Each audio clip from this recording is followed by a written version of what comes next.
معرفت نفس کے لیے کہ سب سے پہلی منظر ہوتی ہے تخلیہ. اب تخلیہ جب ہو جائے تو پھر ہوتی ہے تحلیہ. اچھا. جب تحلیہ ہو جائے تو پھر ہوتا ہے محاسبہ. جب محاسبہ ہو جائے پھر ہوتا ہے محاضرہ. جب محاضرہ ہو جائے تو اس کے بعد پھر ہوتا ہے مجاہدہ. جب مجاہدہ کی منظر کو سر کر لیا جائے تو پھر جا کے کہیں مشاہدہ کا مقام آتا ہے. اب بادشاہوں کے ہاں یہ لفظ جب بولا جائے تخلیہ تو اس کا معنی ہوتا ہے کہ مجھے تنہا چھوڑ دو، میں کچھ سوچنا چاہتا ہوں، غور و فکر کرنا چاہتا ہوں، تو تم جاؤ، میری جان چھوڑو.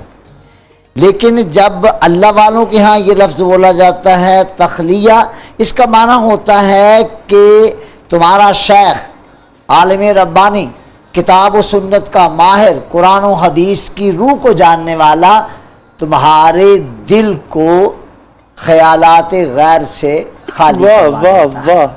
سب سے پہلا مرحلہ تخلیہ، یعنی اس خیالات غیر سے خالی کرتا ہے. اس کو خیالات غیر سے خالی کرواتا ہے وہ اللہ کا بندہ جس کا اللہ سے تعلق ہوتا ہے.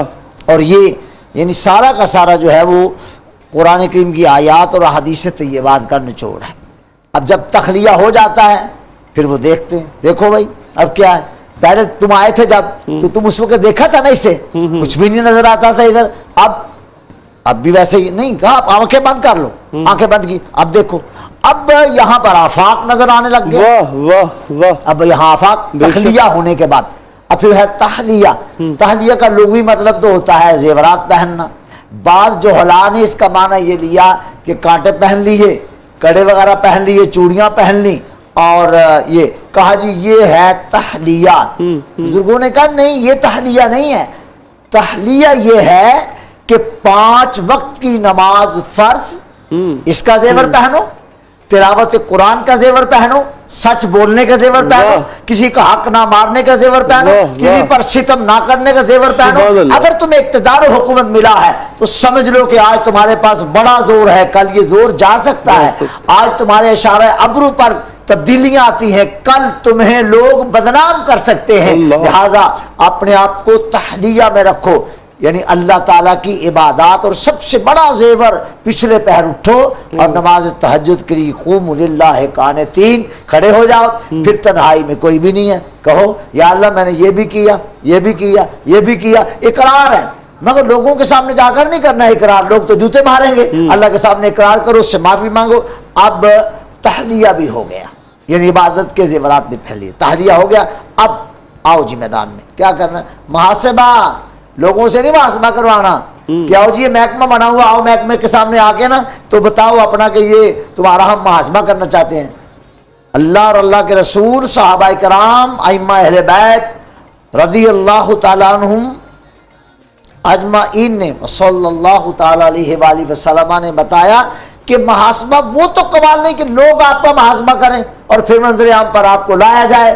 یہ جناب ایک ان کی یہ تصویر ہے، ایک رہی یہ، ایک ان کا یہ زاویہ ہے، ایک رہا یہ، ایک ان کا یہ بیان ہے، ایک رہا یہ. ظاہرہ بھی زمانے میں سارا کچھ ہو رہا ہے، سارا کچھ فوراً کلپ چلا دیا جاتا ہے، پھر پلے کیا رہ جاتا ہے. بزرگ کہتے ہیں کہ اگر آپ نے توازن قائم رکھنا ہے دین و دنیا میں تو آپ ایسے کریں کہ اپنا محاسبہ خود کریں. اللہ کے رسول علیہ السلام نے فرمایا دن میں صبح و شام تجدید ایمان 2 بار کیا کرو، اشہد اللہ الہ الا اللہ وحدہ لا شریک لہ واشہد ان محمد عبدہ رسولہ. اس کا معنی یہ ہے کہ یہ عربی کے الفاظ پڑھ لیے جائیں، نہیں، یہ معنی نہیں ہے. معنی یہ ہے کہ صبح صبح اٹھو تو کہو کہ آج سارا دن کسی پر ظلم نہیں کروں گا، کسی کا حق نہیں ماروں گا، کسی کو رشوت لے کر کسی اور کا حق اس کو تفویض نہیں کروں گا، اور نہ اہل کو وہ عنایت نہیں کروں گا اس پر جس کی وجہ سے وہ معاشرے میں خرابیاں پیدا کریں. صبح و شام یہ کرو، یعنی اپنا تجدید ایمان کرو. اب محاسبہ اپنا خود کرو.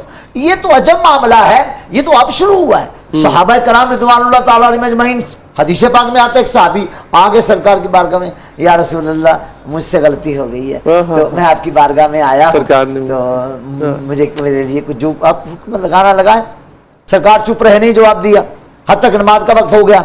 نماز کھڑی ہوئی، سرکار مدینہ نے امامت کروائی، کیا سما ہوگا جب رسول اللہ نے نماز پڑھائی ہوگی۔ نماز پڑھنے کے بعد صحابی کھڑے ہو گئے کہ شاید میں نے تنہائی میں عرض کیا تو میں سب کے سامنے اقرار کروں کہ جب سب کے سامنے بات کرنے کے سرکار نے روک دیا، میں کیا تو نے میرے پیچھے نماز نہیں پڑھی؟ کہ تو نے میرے ساتھ نماز نہیں پڑھی؟ یا رسول پڑھی، فرمایا میرے پیچھے نماز پڑھنے کے بعد پھر گناہ کا تصور ہے، اللہ پھر گناہ کا تصور ہے۔ مطلب کہ جب محاسبہ کوئی بندہ اپنا کرتا ہے تو اللہ اور اللہ کے رسول اس میں نرمی کرتے ہیں، جب ہم اپنا محاسبہ خود نہیں کرتے نا پھر اللہ رسول کہتے ہیں لے میاں یہ میدان ہے اور یہ تیرا کردار ہے، دیکھ اب تیرے ساتھ لوگ کیا کرتے ہیں۔ دنیا کے جب آپ نے اپنے آپ کو دنیا کے حوالے کیا وہ آپ کو ذلیل کر دے گی، اور جب آپ نے اپنے آپ کو اپنے اللہ کے حوالے کر دیا دنیا بال بیکا نہیں کر سکتی ہے۔